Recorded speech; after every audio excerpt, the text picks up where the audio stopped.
Grandes mentes. Louis Pasteur. Maravillarse es el primer paso para un descubrimiento. Louis Pasteur. ¿A quién le agradecemos por poder tomar leche, jugos, vinos y otros líquidos sin temor a morir por una enfermedad? ¿Quién fue quien inventó la vacuna contra la rabia?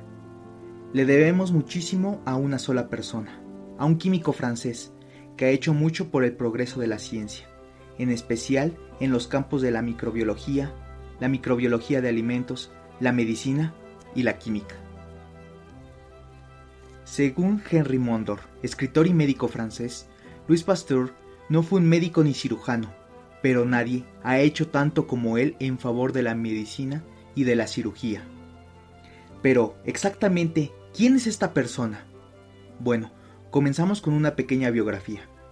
El viernes 27 de diciembre de 1822, Louis Pasteur venía al mundo, en Dole, Francia, donde también creció. Pasteur pasaba a menudo las horas de recreo en la biblioteca de la escuela normal. Las personas que lo conocieron en aquella época recuerdan que era sencillo, serio y algo tímido. En agosto de 1847 obtuvo su doctorado en ciencias en la Facultad de Ciencias de París. Entre 1847 y 1853 fue profesor de química en Dijon y luego en Estrasburgo, donde conoció a Marie Lauret, la hija del rector de la universidad con quien contrajo matrimonio en 1849, el día 29 de mayo. En 1857 describe la microbiología de la fermentación ácido-láctica. En 1860 descubre que las levaduras son las responsables de la fermentación alcohólica. En 1864 esclarece que la controversial generación espontánea es falsa, doctrina, por cierto, apoyada por Aristóteles y muchas figuras históricas. El 28 de septiembre de 1895 muere Louis Pasteur a los 72 años, en Francia. Ahora pasemos a sus contribuciones. En 1848, Pasteur resolvió el misterio del ácido tartárico. Esta sustancia pareciera existir en dos formas de idéntica composición química, pero con propiedades diferentes. Dependiendo de su origen, el ácido tartárico proveniente de seres vivos era capaz de polarizar la luz, mientras que el producido sintéticamente no lo hacía, a pesar de contar con la misma fórmula química. Pasteur examinó al microscopio cristales diminutos de sales formadas a partir de ácido tartárico sintetizado en el laboratorio, y observó algo muy curioso. Había cristales de dos tipos distintos, ambos casi exactamente iguales, pero con simetría especular, como en nuestras manos.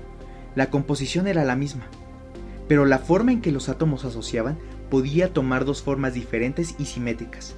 Mientras una forma polariza la luz a la derecha, la otra la polariza a la izquierda. Esto es bastante importante, porque a principios de la década de 1960 hubo una epidemia de malformaciones en recién nacidos. Las manos surgían directamente de los hombros y los pies les surgían de las caderas. Fue hasta 1961 que se encontró la causa, un medicamento que empleaban las mujeres embarazadas para calmar los malestares matutinos durante el primer trimestre, llamado tiladomida. Este medicamento consiste en dos moléculas que polarizan la luz por direcciones contrarias. Son imágenes de espejo una de la otra, como lo son nuestras manos. Una de las moléculas conocidas como isómero R calmaba los malestares, mientras que la otra, conocida como isómero S, provocaba las deformaciones durante la gestación. El medicamento se vendía con las dos moléculas juntas, porque así era más barato, pero no se sabía de los efectos de cada una de ellas. Así fue como los descubrimientos de Pasteur en el ácido tartárico ayudaron a encontrar la causa de las deformaciones. También descubrió que las fermentaciones butírica, láctica y alcohólica son resultado del metabolismo de los microorganismos. Algunos de sus contemporáneos insistían en que la fermentación era un proceso químico y que no requería la intervención de ningún organismo. Con la ayuda de un microscopio, Pasteur descubrió que, en realidad, intervienen dos variedades de levaduras, que eran la clave del proceso. Una producía alcohol y el otro ácido láctico. También inventó la pasteurización. Este método es para eliminar a los microorganismos que pueden degradar el vino, la cerveza o la leche. Después de encerrar el líquido en cubas bien selladas y elevando su temperatura hasta los 44 grados centígrados durante un tiempo corto. A pesar del rechazo inicial de la industria ante la idea de calentar el vino, un experimento controlado con lotes de vino calentado y sin calentar demostró la efectividad del procedimiento. Había nacido así la pasteurización, el proceso que actualmente garantiza la seguridad de numerosos productos alimenticios del mundo. También inventó la vacuna contra el carbunco, es decir, el anthrax y la cólera en aves. Pasteur trabajó para determinar los mecanismos de transmisión de la bacteria responsable de cólera aviar que acababa con muchas de ellas.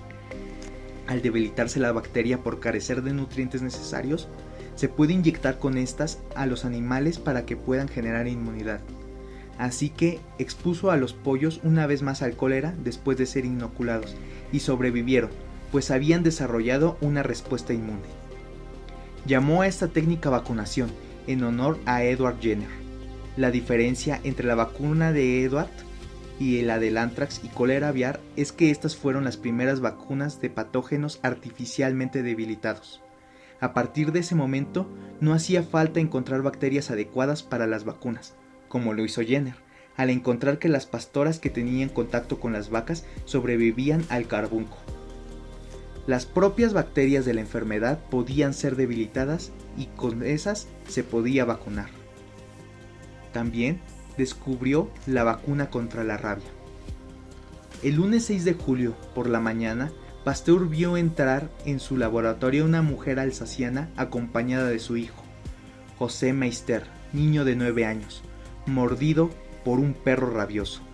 Ella le contó que mientras su hijo se dirigía a la escuela, por un sendero transversal un perro se abalanzó de improviso sobre él y lo derribó. Imposibilitado de toda defensa, el niño solo atinó a cubrirse el rostro con las manos. Un albañil, espectador lejano de la escena, acudió con una barra de hierro y con fuertes golpes obligó al perro a soltar a su presa, y levantó al niño cubierto de sangre y baba. Considerando por una parte la inminencia del peligro de muerte y por otra la posibilidad de salvar al pequeño Meister, Pasteur no tenía solamente el derecho, sino la obligación de aplicarle una inoculación antirrábica. Recordemos que Pasteur ya había trabajado anteriormente con la rabia, pero solamente lo había hecho con perros y con algunos conejos. El pequeño fue un conejillo de indias humano, pero Pasteur logró salvar la vida de este niño y de todas las demás personas que son mordidas por perros rabiosos. Otra de las contribuciones, y que fue muy importante para la época, es que terminó con la teoría de la generación espontánea. En 1750, Spallanzani hizo un experimento para demostrar que la generación espontánea era falsa. Hizo infusiones en recipientes cerrados donde no habían seres vivos. Había otros que estaban destapados. Los primeros permanecían bien conservados, mientras que los segundos se descomponían.